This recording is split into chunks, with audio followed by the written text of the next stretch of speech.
اللہم من احییتہ منا فاحیہ علی الاسلام ومن توفیتہ منا فتوفہ علی الایمان آمین آمین۔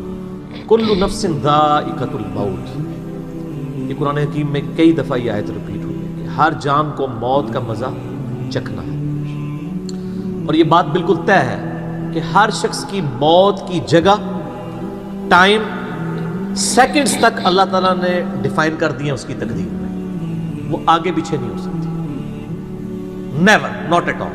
اور یہ جو بخاری مسلم میں آیا نا کہ جو شخص چاہتا ہے کہ اس کی عمر دراز کر دی جائے، اس کے رزق میں فراوانی ہو، وہ اپنے رشتہ داروں کے ساتھ حسن سلوک کرے، تو یہ بھی تقدیر میں لکھا ہوا ہوگا کہ اس کی عمر ہے 60 سال، لیکن یہ اپنے رشتہ داروں کے ساتھ حسن سلوک کرے گا، اللہ تعالیٰ اس کی عمر 70 سال کر دے گا، وہ بھی لکھا ہوگا، وہ 70 ہی ڈیفائن ہوئی ہے، وہ 60 کا 70 بننے کے بعد جو 70 ہے وہ اللہ تعالیٰ نے لکھا ہوا ہے، ٹھیک ہو گیا جی؟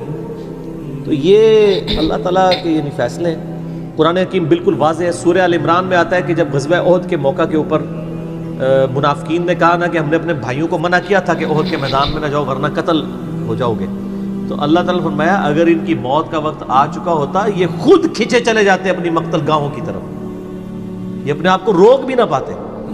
پھر سورہ نساء میں آیا کہ تم اپنے آپ کو مضبوط قلعوں میں بھی بند کر لو نا، موت تمہیں وہاں پہ بھی آ کے جائے گی، وہ موت کو آپ ٹال نہیں سکتے، ایک لمحہ نہ آگے ہوگی نہ پیچھے۔ سورہ لقمان کے بالکل اینڈ میں آتا ہے نا کہ 5 علوم اللہ تعالیٰ کے ساتھ خاص ہیں، ان میں ایک ہے کہ کوئی جان نہیں جانتی کہ اس کو کس زمین میں موت آئے گی، ہاں اللہ تعالیٰ وحی کے ذریعے بتا دے، جیسے مسلم شریف میں حدیث ہے نبی صلی اللہ علیہ وآلہ وسلم نے غزوہ بدر سے ایک دن پہلے زمین پہ لکیریں کھینچ دی تھی بدر کے میدان میں، یہاں کل ابو جہل کی لاش ہوگی، یہاں عتبہ کی ہوگی، یہاں امیہ ابن خلف کی ہوگی۔ سر اب آپ عمر سیریز دیکھیں نا، وہاں آپ کو لاشیں پڑی ہوئی نظر بھی آئیں گی، ٹھیک ہو گیا جی؟ تو یہ آپ صلی اللہ علیہ وآلہ وسلم نے پہلے ڈیفائن کر دی تھی ساری چیزیں، تو یہ اللہ تعالیٰ نے آپ کو وحی کے ذریعے بتایا تھا، اللہ تعالیٰ بتا سکتا ہے اپنے پیغمبر کو، تو واقعی موت کا وقت مقرر ہے، وہ ٹل نہیں سکتا۔ لیکن اس پہ یہ بھی سوال ہوتا ہے کہ اگر کوئی شخص کسی کو قتل کر دے تو پھر اس کا کیا قصور ہے؟ وہ اللہ تعالیٰ کا ایک قانون ہے، اس نے مرنا تو تھا، اس میں کوئی شک نہیں ہے، لیکن دنیا میں اللہ تعالیٰ نے رولز اور ریگولیشن کے ساتھ دنیا کو جوڑا ہوا ہے۔ سورۃ البقرہ میں آیا کہ قصاص میں انسانیت کی زندگی ہے، سورۃ المائدہ میں آیا جس نے ایک جان کو ناحق قتل کیا اس نے پوری انسانیت کو قتل کیا، اور جس نے ایک شخص کی جان بچائی پوری انسانیت کی جان بچائی۔ لہٰذا یہ جو کوئی کسی کو قتل کرے گا تو قرآن میں ہے قصاص کے اندر انسانیت کی زندگی ہے۔ انسانیت 2 چیزوں پہ چل رہی ہے، احترام جان اور احترام مال۔ اگر یہ 2 چیزیں نکل جائیں تو معاشرہ نہیں چل سکتا۔ گوروں کا معاشرہ ہم سے بہتر کیوں ہے؟ بغیر ریلیجن کے بھی احترام جان احترام مال ہے، جسٹس ہے، انصاف ہے، عدالتیں آزاد ہے، جہاں پہ احترام جان بھی احترام مال بھی ہے۔ سالوں تک وہ ثبوت ڈھونڈتے رہتے ہیں، اس کے بعد بندے کو پکڑتے ہیں، یا بندے پکڑ کے غائب ہو کے مر مرا جاتے ہیں، ان کے رشتہ دار عدالتوں کے چکر کاٹتے رہتے ہیں کہ جی ہمارا بچہ اٹھایا گیا، نہ عدالتوں کو پتہ ہوتا ہے نہ اور کسی کو پتہ ہوتا ہے۔ تو یہ چیزیں تو پھر ظاہر ہے کہ ایک ریونج کریٹ کریں گی نا۔ ہم اس لیے کہتے ہیں عدالتوں کو آزاد ہونا چاہیے، عدالت سے اوپر کوئی نہیں ہونا چاہیے، عدالتیں آزاد ہوں گی باقی سارا سسٹم بہتر ہو جائے گا، ٹھیک ہو گیا؟ تو یہ یعنی اللہ تعالیٰ نے وقت مقرر کر دیا ہے، وہ آگے پیچھے نہیں ہوگا۔ اور آپ دیکھتے ہیں کتنے لوگ موت کے منہ سے واپس آ جاتے ہیں۔ حضرت خالد بن ولید رضی اللہ تعالیٰ 100 سے زیادہ مار کے لڑے انہوں نے، اور جب موت کا وقت قریب آیا وہ کہتے ہیں میرے جسم کا کوئی ایک حصہ بھی ایسا نہیں جہاں پہ کسی نیزے یا تلوار کا نشان موجود نہ ہو۔ یہ عمر سیریز میں انہوں نے ان کی موت کا وقت فلمایا ہے، ابو دردہ ان کے پاس بیٹھے ہوئے ہیں اور وہ کہتے ہیں دیکھ لو اگر موت میدان جنگ میں آنی ہوتی نا ابو دردہ تو میرے جسم کا ایک حصہ بھی ایسا نہیں جہاں پہ کوئی زخم نہ ہو، اور میں ایک بوڑھے اونٹ کی طرح بستر مرگ پہ مر رہا ہوں۔ میدان جنگ میں نہیں شہادت ملی، شہادت اتنی آسانی سے نہیں مل جاتی انسان کو، وہ اللہ تعالیٰ جس کے لیے ڈیفائن کرے گا۔ باقی یہ کہ اللہ تعالیٰ نے ان کو ایک فضیلت دی کہ وہ اللہ کی تلوار تھے، ظاہر تلوار تو ٹوٹ نہیں سکتی تھی، تو جو لوگ اللہ کے لیے زندگی گزارے وہ عام حالت میں بھی مرے اللہ تعالیٰ ان کو شہادت کا رتبہ عطا فرما دیتا ہے۔ میدان جنگ میں جانے سے موت نہیں آتی، کتنے لوگ موت کے منہ سے واپس آتے ہیں، اور سر ایئر کریش میں لوگ بچ گئے ہوئے ہیں، اور تو اور چھوڑ دیں جہاں پہ کوئی انسان امیجن نہیں کر سکتا، کئی بم پھٹتے ہیں، بندے مر جاتے ہیں، کسی عورت نے بچہ اٹھایا ہوا ہے، بچہ سیدھا سلامت مل جاتا ہے وہاں سے، یہ اللہ کے فیصلے ہیں کس کے لیے کیا زندگی رکھی ہے. وہ اسی لیے کہا جاتا ہے نا کہ مارنے والے سے جو بچانے والا جو ہے نا وہ بڑا ہے. یعنی وہ ویسے تو مارنے والا بھی اللہ ہی ہوتا ہے، لیکن وہ اس حوالے سے کہا جاتا ہے کہ دنیا میں اگر کوئی سمجھتا ہے نا کسی شخص کو مار سکتا ہے تو، اور اگر اللہ نے اس کی موت نہیں لکھی ہوئی وہ نہیں ہے. موت انسان کی زندگی کی حفاظت کرتی ہے سر. میری سب سے بڑی محافظ میری موت ہے. اگر میری موت لکھی ہوئی ہے نا 2050 کے اندر، پوری دنیا مل کے بھی مجھے 2049 میں بھی نہیں مار سکتی. آج 2018 میں تو تصور بھی نہیں. اور اگر میری زندگی لکھی ہوئی ہے 2018 میں ختم ہونی، چاہے وہ ایئر کریش کے اندر ہو، چاہے وہ ہارٹ فیٹ کے ذریعے ہو، چاہے وہ گردوں کے فیلئر کے ذریعے ہو، چاہے برین ہیمریج کے ذریعے ہو، کسی بھی ذریعے سے ہو، تو کوئی اسے بڑھا نہیں سکتا. دیکھ لینا آپ پچھلے دنوں کتنا بڑا ایک واقعہ ہوا ہے.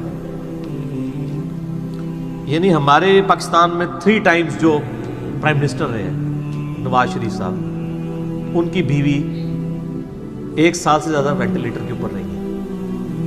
ان کے پاس پیسے کی کوئی کمی تھی؟ علاج کرانے کا کوئی ایشو تھا؟ سب کچھ کروایا ہے، بچا سکے؟ نہیں. غریب آدمی تو کہتا ہے پیسے ہوتے تھے شاید بچ ہی جاتا. سر جن کے پاس پیسے ہیں وہ بچا کے بتاتے ہیں. موت کا وقت لکھا ہوا ہے سر، کوئی نہیں ٹال سکتا. صرف پیغمبر کے بارے میں بخاری مسلم میں آتا ہے، عائشہ کہتی ہیں کہ نبی صلی اللہ علیہ وآلہ وسلم فرمایا تھا کہ اللہ تعالیٰ انسان جو پیغمبر ہوتا ہے نا اس کے اوپر یہ آپشن رکھتا ہے کہ وہ چاہے تو ہمیشہ کے لیے زندہ رہے، چاہے اسے موت آ جائے. پیغمبر کے علاوہ کسی اور کے لیے یہ فضیلت نہیں ہے. اور کہتی ہیں کہ بخاری مسلم دونوں میں نے وفات النبی پہ مسئلہ 163 بھی ریکارڈ کروایا، اس میں میں نے بتایا تھا کہ عائشہ کہتی ہیں نبی صلی اللہ علیہ وآلہ وسلم اپنے موت کے وقت بار بار اوپر سر مبارک یعنی اٹھاتے تھے اور کہتے تھے اللہم الرفیق الاعلیٰ. تو کہتی ہیں میں نے جان لیا کہ حضور اپنی صحت مند زمانے میں کہا کرتے تھے کہ موت کے وقت نبی کے اوپر پیش کیا جاتا ہے، چاہے تو وہ دنیا میں رہے چاہے اسے موت آ جائے. تو مجھے لگتا ہے کہ نبی علیہ السلام پہ اس وقت آفر وہ پیش کی جا رہی ہے اور آپ کہہ رہے ہیں اللہ مجھے رفیق الاعلیٰ کے ساتھ ملا لے. تو میں نے کہا مجھے اب پتہ چل گیا کہ آپ صلی اللہ علیہ وسلم کو یعنی وفات ہو جائے گی آپ کی. یہ نبی کے لیے خاص ہے اور کسی کو کوئی آپشن نہیں ملتا. وہ بخاری مسلم میں موجود ہے نا حدیث، حضرت موسیٰ علیہ السلام کے پاس حضرت اسرائیل علیہ السلام. اسرائیل کا لفظ تو یعنی تفسیر تبری میں اور یہودیوں کے ہاں ملتا ہے، یہ بین اہل سنت کے ہاں بھی رناؤنڈ ہے. اصل میں لفظ ہے ملک الموت. دونوں لفظ ٹھیک ہے.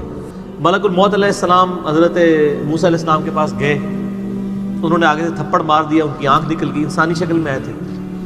تو وہ اللہ تعالیٰ کے پاس شکایت لے کے گئے کہ تو مجھے اس شخص کے پاس بھیج رہا ہے کہ جو مرنا نہیں چاہتا.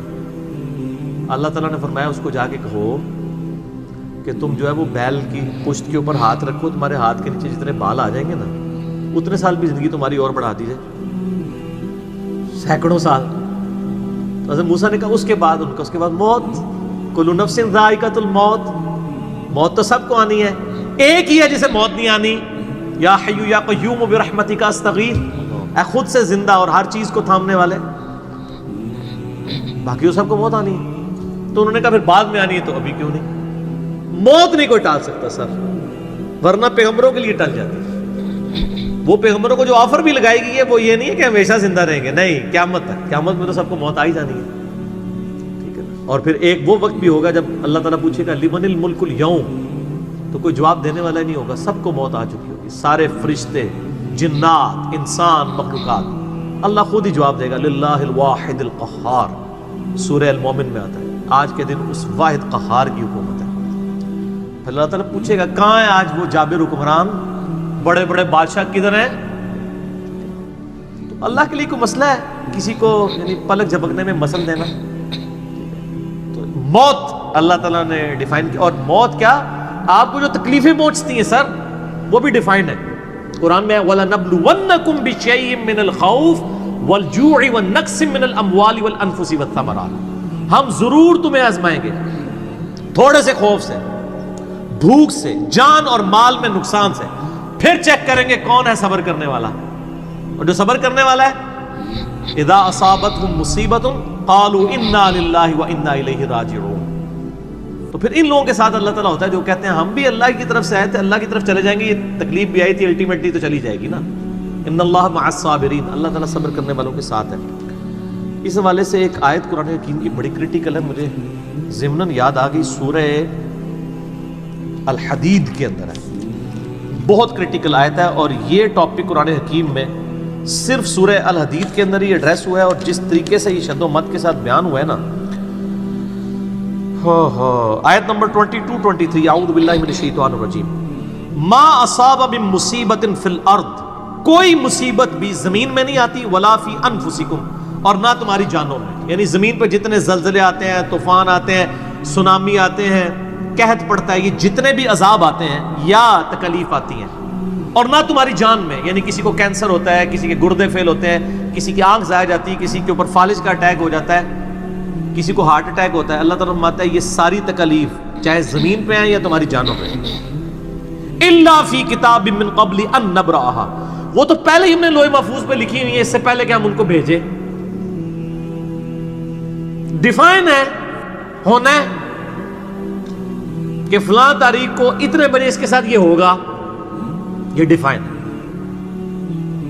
ان ذالک علی اللہ یسیر، بے شک یہ اللہ کے لیے بہت آسان ہے، ٹینشن نہیں لینی کہ یار یہ کیسے ہو سکتا ہے کہ پہلے ہی پتا ہو، اربوں انسانوں کے ساتھ اربوں واقعات، اور صرف انسان نہیں باقی مخلوقات کے ساتھ، اللہ فرماتا ہے میرے لیے تو آسان ہے، لیکن اس کی ریزن بتائیے کیوں ہے، لِكَيْ لَا تَأْسَوْا عَلَى مَا فَاتَكُمْ، یہ ہم نے اس لیے کیا تاکہ جو تم سے بات، جو نعمت تم سے چھن جائے تم اس کے اوپر افسوس نہ کرو، وَلَا تَفْرَحُوا بِمَا آتَاكُمْ، اور نہ تم شیخی بگاڑو جو تمہیں نعمت ملے اس کے اوپر، اچھائی ملے تو یہ نہ کہو بڑا میرا کمال ہے، وہ تقدیر میں تھی، ملنی تھی، اور اگر کوئی چیز چھن جائے تو افسوس نہ کرو، واللہ لا يحب كل مختال فخور، اللہ تعالیٰ کو شیخی بگاڑنے والے پسند نہیں ہے۔ یہ آیت نمبر 22-23 بتا رہی ہے سورۃ الحدید کی کہ زمین و آسمان پہ جتنی بھی تکلیف انسانوں پر، جنات پر، جانوروں پر آتی ہیں وہ ڈیفائنڈ ہے، اور انہی تکلیف میں سے ایک بڑی تکلیف موت ہے،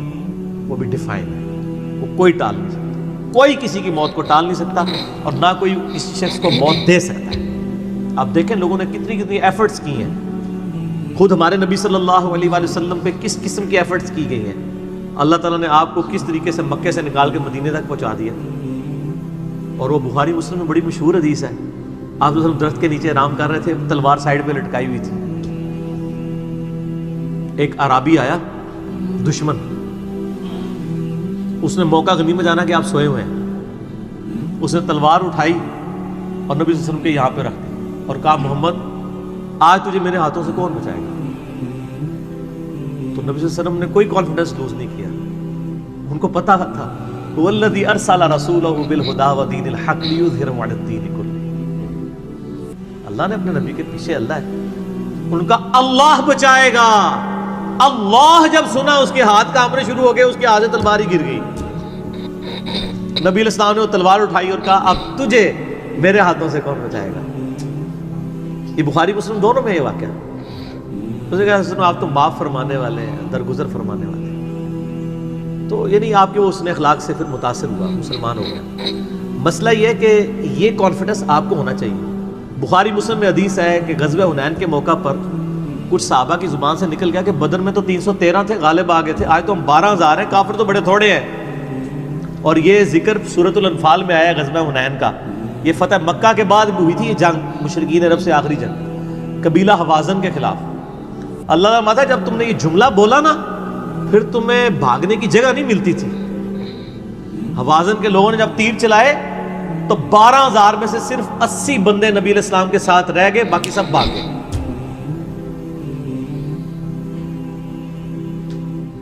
اور صحابہ کہتے ہیں، بخاری مسلم کے الفاظ ہیں، میں نے حضور کی معجزات والا جو لیکچر دیا ہے مسئلہ 131A-B-C-D، اس میں بتایا کہ نبی علیہ السلام اکیلے آگے جا رہے ہیں، انا النبی لا کذب انا ابن عبد المطلب، میں نبی ہوں اس میں کوئی شک نہیں ہے، اور میں عبد المطلب کا بیٹا ہوں۔ یہ ریڈز پڑھتے ہوئے آپ صلی اللہ علیہ وسلم اکیلے آگے جا رہے ہیں، اور آپ صلی اللہ علیہ وسلم نے زمین سے یوں مٹھی بھری کنکریوں کی اور یوں کافروں کی طرف، اور فرمایا چہرے مسخ ہو جائیں، آنکھیں اندھی ہو جائیں، اور سب کی ہو گئی، مسلمانوں کو فتح ہو گئی، اور اسی کا ذکر ہے وما رمیت اذ رمیت ولکن اللہ رمی، اے نبی جو آپ نے کنکریاں پھینکی تھی وہ آپ نے نہیں پھینکی تھی، وہ اللہ نے پھینکی تھی، یعنی اللہ کا پیچھے ڈیوائن ڈیسیژن تھا۔ تو کافروں کے خلاف فتح ہو گئی مسلم، یعنی نبی علیہ السلام کا کانفیڈنس لیول یہ تھا کہ اکیلے جا رہے ہیں، یہ نہیں دیکھ رہے کہ ہزاروں لوگ میرا ساتھ چھوڑ گئے ہیں، اکیلے فرنٹ سے لیڈ کر رہے ہیں. تو جن لوگوں کو یعنی اللہ پر یقین ہوتا ہے نا ان کی یہی حالت ہوتی ہے، اور یہی صحابہ کرام کا یعنی یقین کامل تھا. اس لیے آپ دیکھیں نا، آپ عمر سیریز میں دیکھیں گے حضرت خالد بن ولید جنگ یمامہ میں جب مسلمانوں کو شکست ہونے لگتی ہے اکیلے آگے جاتے ہیں. جنگ یرموک میں بھی ایسے ہی کرتے ہیں. تو جن کو اعتماد ہوتا ہے نا وہ پھر فرنٹ سے لیڈ کرتے ہیں کہ موت ٹال نہیں سکتی. موت کیا، تکلیف بھی جو آپ کو پہنچنی ہے، اور سر اسی کے ساتھ آپ زندگی گزار سکتے ہیں. اس کے بغیر آپ زندگی نہیں گزار سکتے، کڑ کڑ کے مر جائیں گے. آپ کس چیز کو کیٹر فار کر سکتے ہیں؟ ہم یقین کریں صبح اسکول بچوں کو بھیجتے ہیں تو دعائیں پڑھتے رہتے ہیں. کیا ہو سکتا ہے؟ ایکسیڈنٹ ہو سکتا ہے، وہاں پہ بچہ جھولے سے گر سکتا ہے، کسی کی ہڈی ٹوٹ سکتی ہے، کان پٹی پہ لگ جائے ڈیتھ ہو سکتی ہے. یار اتنی چیزوں کو کون کاؤنٹر فار کر سکتا ہے؟ اللہ. تو اللہ پہ توکل کریں، اور جب تکلیف آ جائے انا للہ و انا الیہ راجعون. صحیح مسلم میں حدیث ہے، نبی صلی اللہ علیہ وآلہ وسلم نے فرمایا جو شخص تکلیف کے وقت فوراً پڑھ لے انا للہ و انا الیہ راجعون اللہم اجرنی فی مصیبتی واخلف لی خیرا منہا، اللہ تعالیٰ اس کو اس کا بہتر نعم البدل عطا فرما دے گا. میرے یوٹیوب پہ کلپ بھی ہے اس دعا کے اوپر، مصیبت اور پریشانی کے حوالے سے یعنی بہتری کے لیے دعا، یہ کر کے لکھیں تو آپ کو کھل جائے گا. یہ آپ کو مشکات میں کتاب الجنائز چیپٹر میں پہلی جلد میں دعا مل جائے گی صحیح مسلم کے حوالے سے. ام سلمہ کہتی ہیں کہ جب میرا خامن فوت ہوا تو میں نے یہ فوراً دعا پڑھ لی، انا للہ و انا الیہ راجعون، ہم بھی اللہ کی طرف سے ہیں، اس کی طرف لوٹ کے جانے والے ہیں.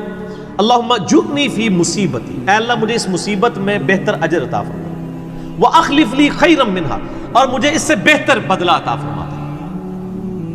کہتی میں دل میں سوچ رہی تھی کہ اس سے بہتر مجھے خامد کیسے مل سکتا ہے؟ ابو سلمہ سے بہتر تو انسان حضور کے صحابہ میں بھی کوئی نہیں ہے. عدت گزاری تو نبی علیہ السلام نے رشتے کا پیغام بھیج دیا، ام المومنین بن گئی. اور ہماری وہ ماں ہے جو سب سے آخر میں فوت ہوئی ہیں، واقعہ کربلا کے بھی بعد فوت ہوئی ہیں. ام سلمہ، واقعہ کربلا ان کی زندگی میں ہوا ہے، ام سلمہ رضی اللہ تعالی عنہا. تو یہ دعا یاد کریں، انا للہ و انا الیہ راجعون. اتنا حصہ تو قرآن میں ہے، باقی صحیح مسلم میں اللہم اجرنی، اللہم اجرنی، یہ جھٹکے سے پڑھنا ہے. اللہم اجرنی فی مصیبتی واخلف لی خیرا منہا.